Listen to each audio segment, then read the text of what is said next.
संस्कार हमारे नाम में भरे पड़े हैं।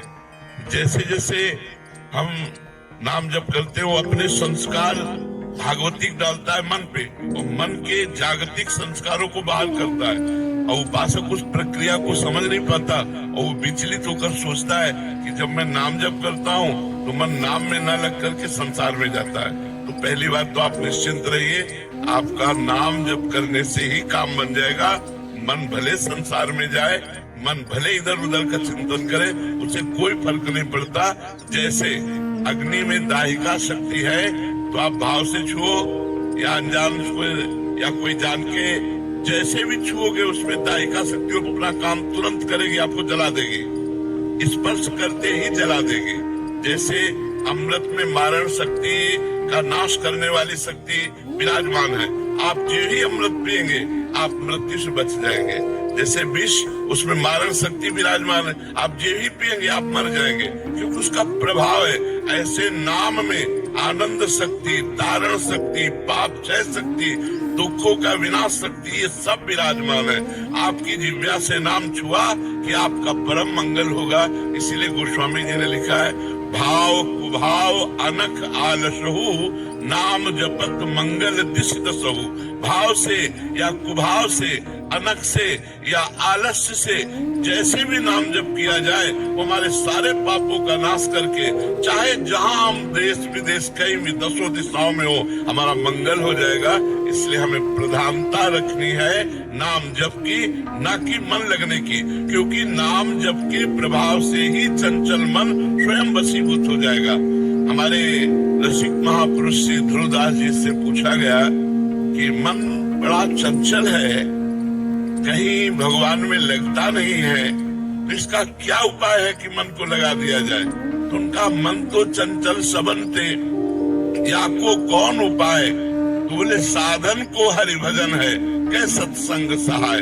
यदि महापुरुषों का सत्संग मिले और भगवान नाम जप करने को मिले तो हमारा मन आज नहीं तो कल निश्चित लग जाएगा। लेकिन आज हम अभी राधा बोल रहे हैं और अभी हमारे प्राण निकल जाए और मन संसार में लगा रहा है तो भी हमें भगवत प्राप्ति हो जाएगी। जैसे पुत्र में मन लगा था अजामिल का, ना कि भगवान में, और पुत्र का नाम था नारायण, तो जहाँ नारायण पुकारा तो उसका कल्याण हो गया। मन उसका पुत्र में लगा था, अपने पुत्र को पुकारा नारायण, लेकिन नारायण नाम भगवान का, तो उसका अंतिम समय काम बन गया। और हम जानबूझ के राधा राधा बोलेंगे तो हमारा मंगल नहीं हो जाएगा। वो तो अपने पुत्र के लिए नारायण बुलाया तो उसका कल्याण हो गया। हम जानबूझ के राधा राधा, कृष्ण कृष्ण, राम राम, शिव शिव, हरि हरि जपेंगे, हमारा परम मंगल हो जाएगा, मन लगे या न लगे। हम कई बार उदाहरण देते हैं, जैसे हमारा मन कहीं और लगा हो, भोजन पा रहे तो पेट भर जाएगा ना। ऐसा तो नहीं है कि मन नहीं लगा तो हमारा पेट भरा नहीं, हमारा तो पेट भर जाएगा ना। ऐसे ही हम नाम जप कर रहे हैं, मन लगे न लगे, संसार से वैराग्य, भगवान से अनुराग और अपने स्वरूप का बोध, तीनों एक साथ होता चला जाएगा। जब अधिक नाम जप करोगे तो अनुभव में आ जाएगा। इसलिए सबसे प्रार्थना है, पहली बात शराब मत पीजिएगा। अगर इतने लोगों में से कोई भी शराब पीता हो तो आज वृंदावन की पावन भूमि में रज में बैठे हो, शपथ खा लो कि शराब नहीं पिएंगे। वो तुम्हारी बुद्धि को भ्रष्ट करता है, तुम्हारा पैसा व्यर्थ जाता है और तुम्हारे शरीर के अंगों का नाश करता है। कितने लोग शराब पीते हैं इतने में? हाथ उठाओ। बहुत कम लोग। धन्यवाद। हम तो पहला धन्यवाद देते हैं जो नहीं पीते हैं और दूसरा धन्यवाद देते हैं जो पीते हैं, वो हाथ से छोड़ देंगे। पक्का छोड़ दोगे? छोड़ दोगे? हाँ, पहली बात शराब नहीं पीना।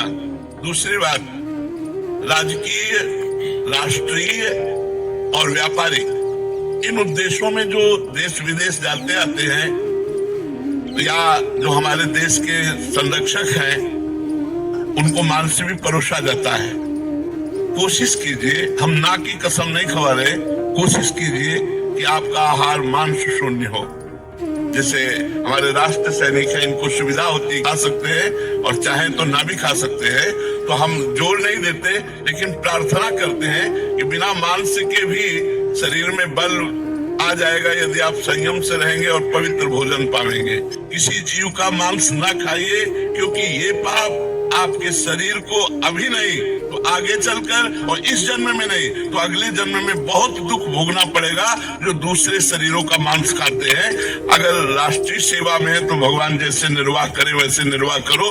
अगर बच सकते हो तो मांस खाने से बचो। अगर शराब पीना और मांस खाना, और तीसरा दोष पराई स्त्री से व्यभिचार करना, अगर इन तीनों पर आप विजय प्राप्त कर ले और नाम जप करें तो इसी जन्म में आपका मंगल हो जाएगा, इसी जन्म में सारे दुख छूट जाएंगे।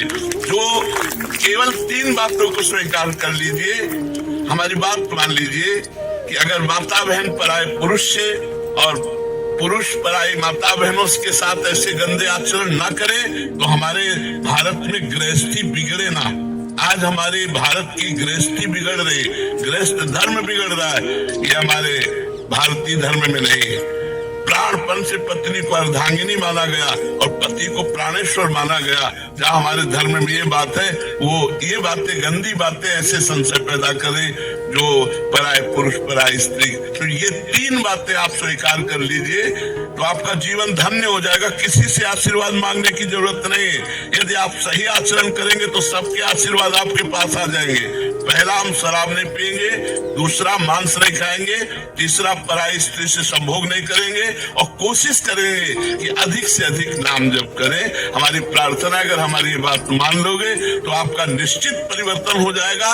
आप भारी विपत्ति में भी मुस्कुरा कर निकल जाएंगे, इतनी सामर्थ्य आपको भगवान देंगे। श्री राधा वल्लभ लाल की जय।